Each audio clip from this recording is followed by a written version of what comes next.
Welcome back, ladies and gentlemen. We have a couple of big projects on the docket today. I think we're going to try to tame both of these slush geysers, one being a salt variant and one being the polluted water variant.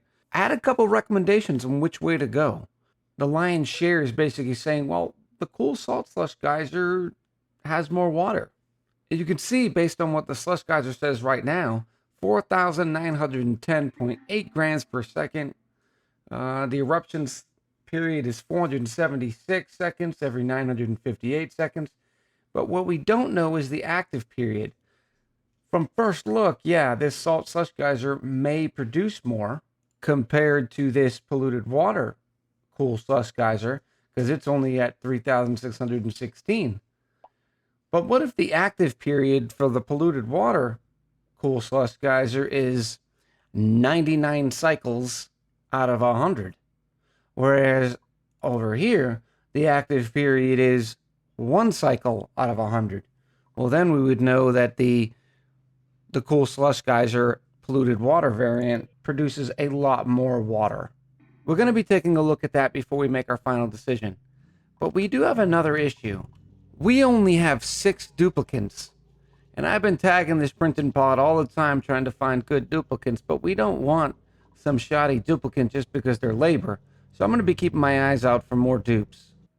All right, so in an effort to get more dupes, we're kind of starting to stretch the definition of what we would consider an acceptable dupe. At first, I was like, oh, wow, this, Ashkin, he'd be a good mechatronics engineer. He's got both supplying and operating, and even some tidying to make his strength up. But then his positive trait is he starts with aesthetic design. I'm like, oh. Then he's got 3 negatives, so we're going to pass on Ashkin. And then we're looking over at Rowan. And Rowan might do it. He does have supplying, so at least half of his mechatronics engineer skills will be, morale bonusing. His only negative trait is he doesn't want to do doctoring errands. That's great. And he's got an iron gut, so nothing. Rowan's not knocking my socks off, but he's definitely good enough to come aboard. But now what to do about a name? You may be wondering, are we ever going to throw a Decepticon in the mix? Well, close. Welcome to the team, Scrapper. So Scrapper is a Decepticon Constructicon. He was a Cybertronian front-end loader. There's a little lore for you. We also broke into this little office room here because we want the ever-popular office mug for our own. So we'll remove it from there, and then we're going to add it to our own pedestal right down here. A little bit of Great Hall cleanup. I think we're going to go for 24 dupes. So let's modify this to at least a better looking area. All right, here's our new and improved Great Hall, with the centerpiece being the beautiful office mug. Now, there's a million ways to do decor inside of a Great Hall. This is just a quick, fast, and easy. And as you can see, it's given most of the tiles down here 120. So while your dupes can absorb more than 120, each individual tile can only have a maximum of 120. So, still pretty good. I wanted to expound a bit on the decor item, because I don't think I've talked about it too much in any of my previous series. Right here, we click on Trailbreaker, who's enjoying a nice little glass of water, which is yet another reason to get him inside the Great Hall for both the morale bonus and to get another decor shot. You can see that their average decor last cycle was negative 1.99. Now, as they sit in here, and I'll slow it down so we can kind of see it, you can see the arrows going up. He's absorbing all that decor. You can even see right now his current environmental decor is 147. So he'll keep absorbing more and more decor. All right, looks like he's leaving. He's still absorbing. Now it's about to head down because he's going into the rest of the base. So as he experiences more decor around the base, for instance, in our horrible barracks, he's actually losing average decor because the current decor right here is 6.5. So with that being said, we should probably throw a little bit more decor into our barracks. What does decor even matter? there is a listing under morale for Decor. Now, right now, his Decor was considered poor, so it was hovering somewhere around the the low teens of a zero. So he didn't get a negative or a positive from this. But if you made it more positive, if you kept pounding with Decor throughout the entire cycle, he might even get a morale buff. So one frustrating thing, we were using this main center spine to sort of dig up and down, and of course, the security door. Now they did add the ability to demolish some gravitas buildings, but unfortunately, one of them is not the security door. Now you can't destroy neural vacillators either, and some other odds and ends. I'm hoping they add the rest of them to it because, like, there goes that computer desk, but yet this security door is still sitting here. Now, this isn't going to be our permanent run up and down the entire map, so I'm not too concerned about it. We'll wait till we explore more to find out, hey, this is where we want the main spine of the entire colony to be. But for quick exploration is the reason why we're going down here. And I say that because you don't want your center spine that going through your base to be the main spine for your entire colony, because then you'd have to have it opened on two sides. Well, we know eventually we're going to be getting into exosuits, and then there'll only be one entrance and exit to the entire base. Actually, there might actually be two if we're going to run 24 dupes. We'll see, though. In our desperate search for new dupes, I was considering Ada here. I mean, a strong building skill with +9 in construction, mole hands, interior decorating we don't really care about quite yet, but at last, she's nyctophobic, and you just don't want to deal with that. Then you got to separate all the nyctophobic people from the non-nyctophobic people, and then, no, you can have a Coke. Instead, we'll just grab the snazzy suit. Who should we bless? None other than Optimus. Come get your new snazzy suit, Optimus. So in an effort to get our mechatronics engineer up to snuff, we built a small little, just a tiny little gym. Like one of those neighborhood gyms. It's not a big, like, Planet Fitness type of gym. But you know, somewhere you go, you just run on a wheel to make the light come on all day. And for their efforts, Scrapper's already gained 1 skill point, and we're only 3 away from finally being able to start automating stuff. Way to go, Scrapper. For those of you wondering how these work, they're really simple. You just put a wheel connected to a light. They want to make the light turn on, so they run on the wheel. There are ways to connect it to your power grid as well, but no big need. You would literally just set the battery recharge threshold on to 100, and then they would run anyways.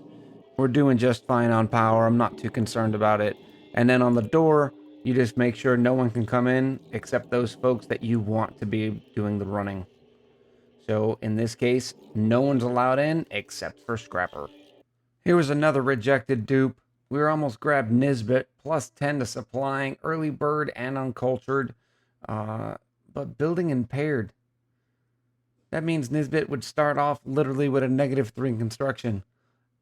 It would take all the time in the world just to build the stuff that we need her to build. For the rest of the folks, I was looking at Harold with his +9 excavation, but his only positive is interior decorator. We're going to be a little pickier than that. We'll grab some extra rust.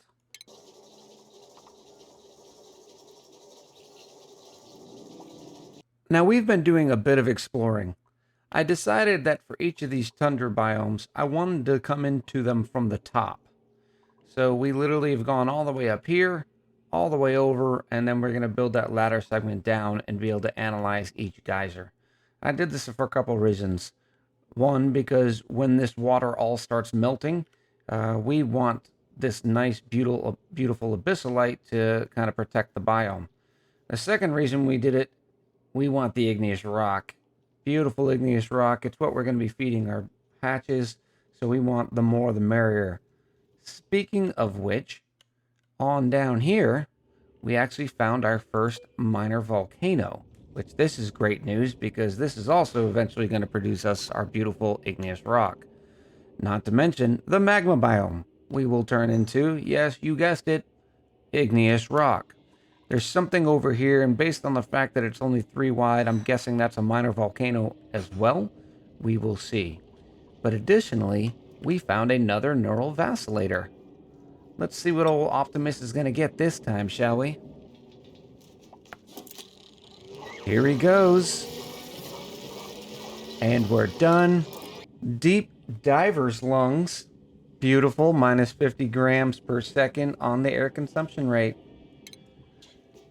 Optimus, you're a beast. We also unveiled our teleporter transmitter and our teleporter receiver in what might be the most inconvenient area of the map. It's just covered in chlorine and everything like that. We're not too concerned because we're definitely not trying to go over to Smelial for quite some time. We're gonna get there and then we're gonna strip mine the entire place, you know, and then put a flag on top of it and says, we've been here, done that, and got all the igneous rock. Some of you might have seen this little guy here. We're gonna dig down and see what it is as well. A quick check on Trailbreaker.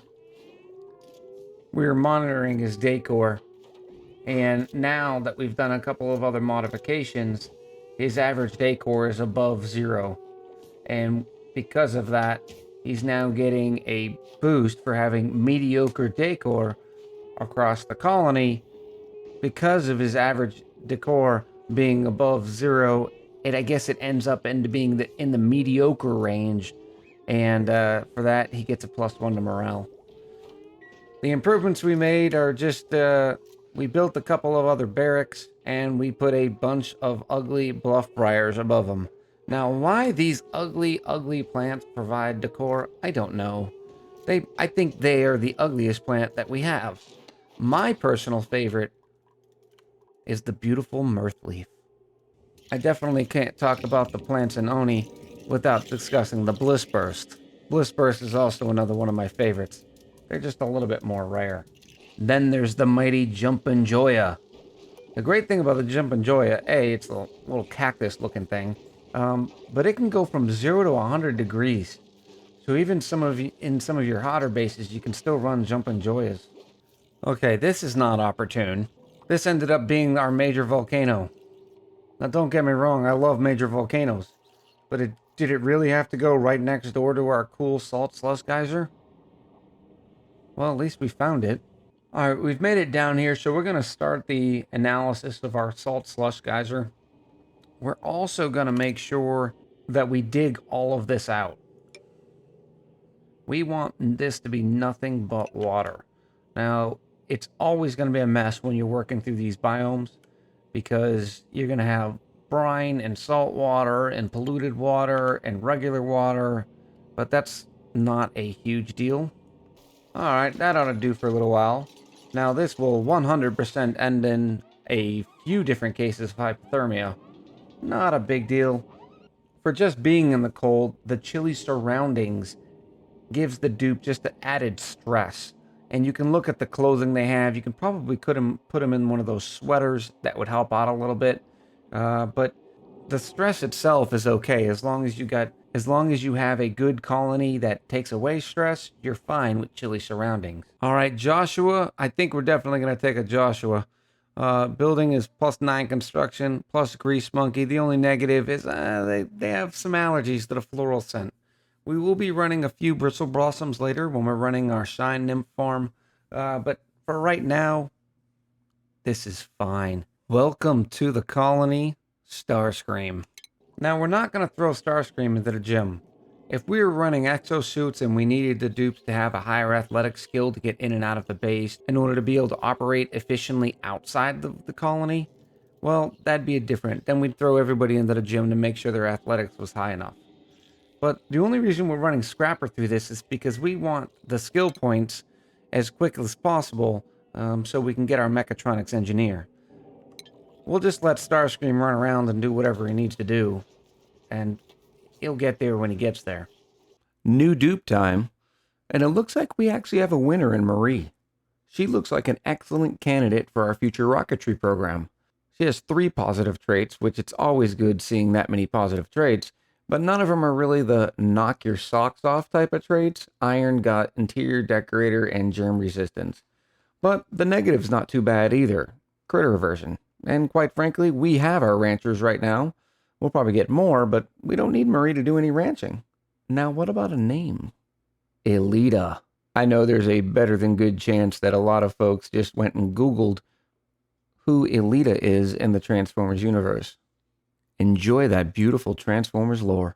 Now, usually we only have one researcher for the entire colony, but in this case, we're actually going to give Elita the researching ability as well, and that way she can get her research skill up to snuff before we're dependent on her doing research in space using that orbital microlab. We made our way over to the cool slush geyser, spitting out all that beautiful cold polluted water, and it was kind of underwater.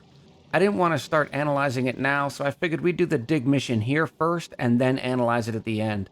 And that way all the water can kind of pool at the bottom and our dupes aren't basically drowning while they're trying to research it.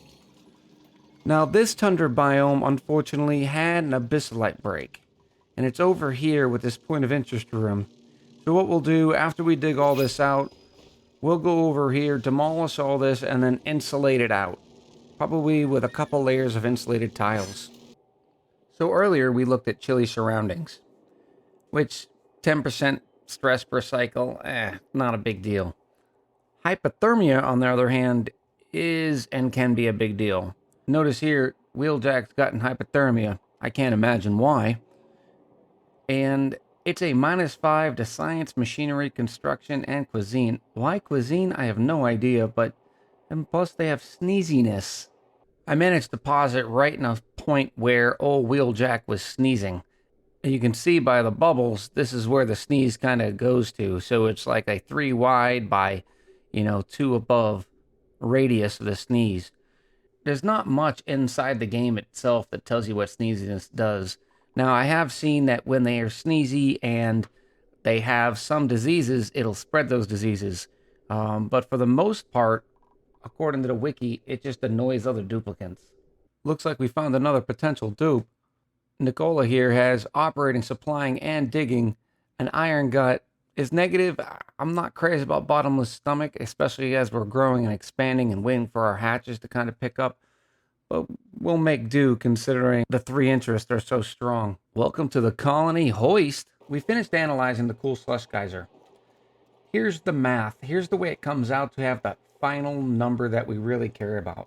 347 seconds divided by 589 seconds gives you about 58.9%. So that means its eruption period is 58.9% of the time that it's active.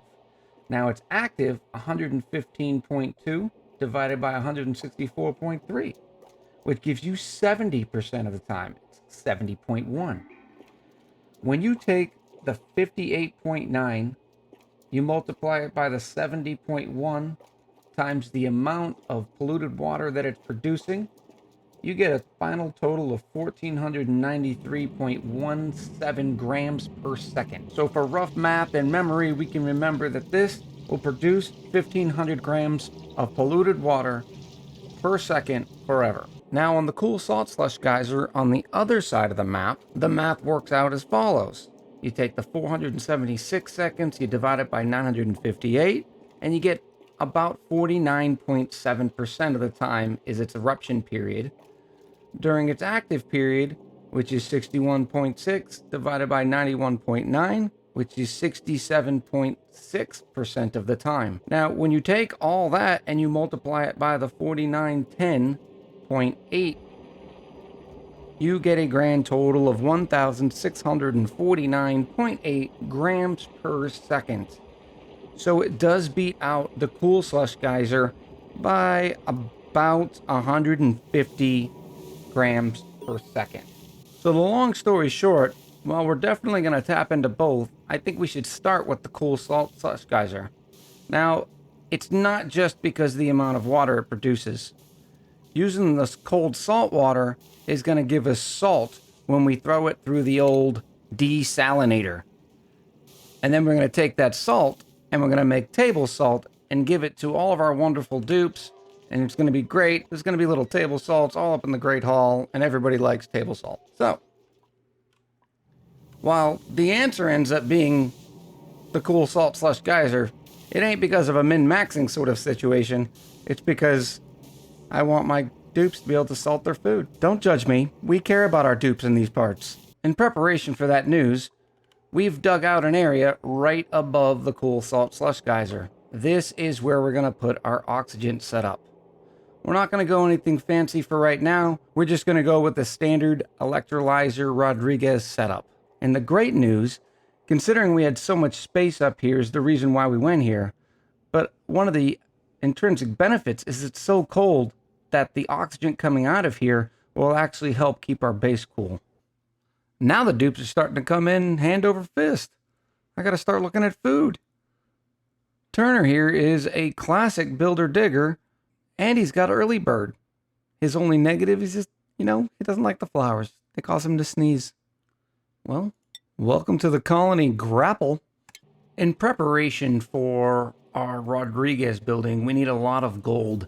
And instead of throwing it all through the rock crusher, we're going to build a little temporary industrial area right smack dab in the middle of this tundra biome. There's a couple of advantages doing this. A, everything's going to stay nice and cold, and B, the coolant that we use for the metal refinery will stay cold. Let me let these dupes finish this up, and then I'll explain how it works.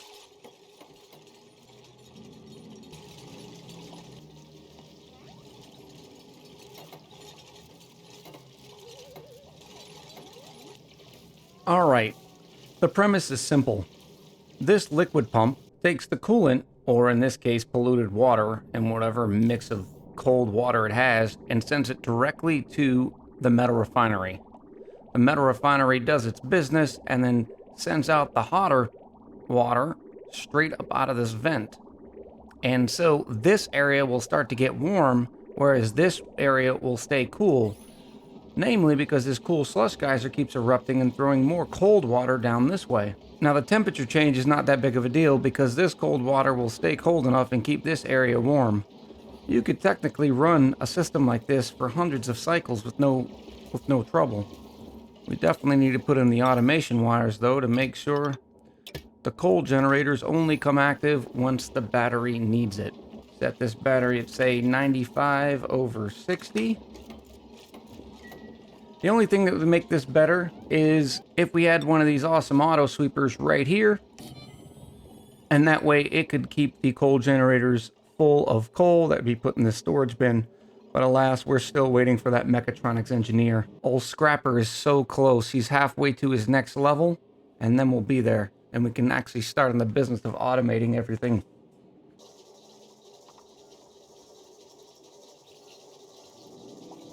We've been looking for a permanent cook for quite some time, and instead of waiting even longer, I need to get Trailbreaker back to the business of just doing ranching.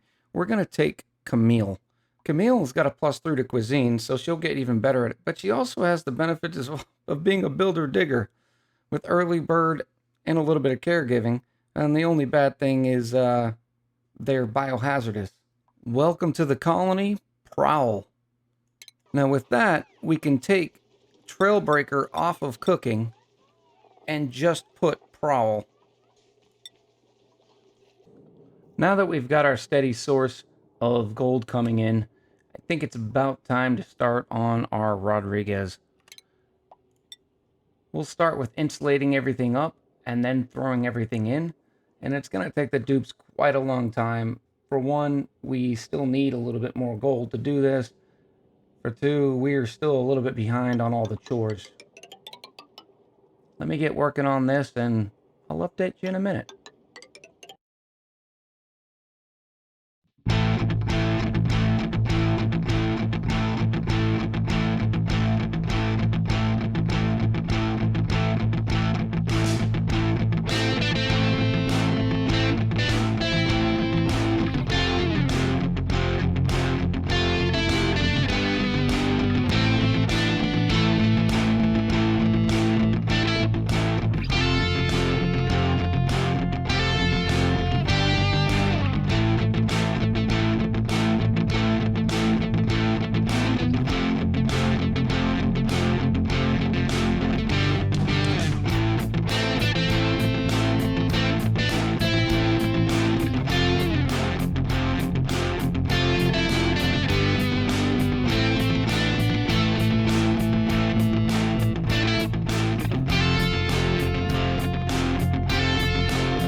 At this point, I gotta slow down and get in the dupes, but I think we found our doctor and our creative person in Nails. I think, yeah. So Nails has the interior decorating trait, so they get the little bonus to doing that. Plus, they have the doctoring and suit wearing, which will help with the when we come to exosuits. The only negative is they can't do cooking. We don't care about cooking. Welcome to the colony Mirage. Oh, happy day. Old Scrapper has become a bona fide mechatronics engineer. Wear that hat with pride, Scrapper, and get to work. Step 1, putting an auto sweeper over our coal generation here and here.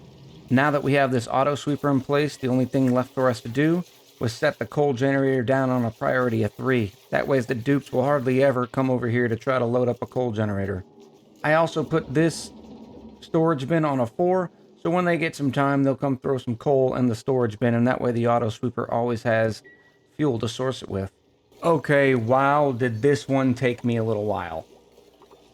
Alright, so the issue here was this brine was at, I don't know, minus 10 degrees. And with brine being that cold, as soon as it would hit the desalinator, it would come out the other end and the pipe would crack because the water would straight just turn to ice.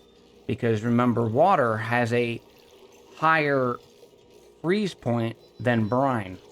Or rather, let me say, brine stays a liquid for much colder time. So anyways, the water would come out here way too cold. It would freeze in the pipes and never get down to the electrolyzers. So the first thing I had to start to do was I threw a liquid tepidizer down here just to heat this pool around for a little bit. Now it's gotten to around 10 degrees. It won't stay that way. Eventually it will get down colder again. So what I did, and we'll see if this works, is I put radiant pipes through the fan section here that gets kind of warm.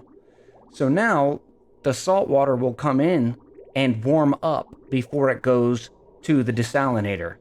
Desalinator desalinates the water, produces clean water. The clean water goes into the electrolyzers, and the rest is, you know, is history. The only little modifications that I normally put in is I put the spare hydrogen generator. It's connected to the same power line, but it's not connected to an automation wire. So this hydrogen generator will just burn off the extra. It'll add it to this battery, regardless if it needs it or not. Now, eventually, I'd like to throw this hydrogen generator into our main power grid, but because this is so secluded, I figured, you know what, this will work. I'm going to keep an eye on this for 10, 20, 30 cycles and see what happens after that pool of water cools back down. Now, so far, it's so good. You can see the water is coming in here at 11 degrees, and it's leaving at 17. So it's warming it up by about 10 degrees.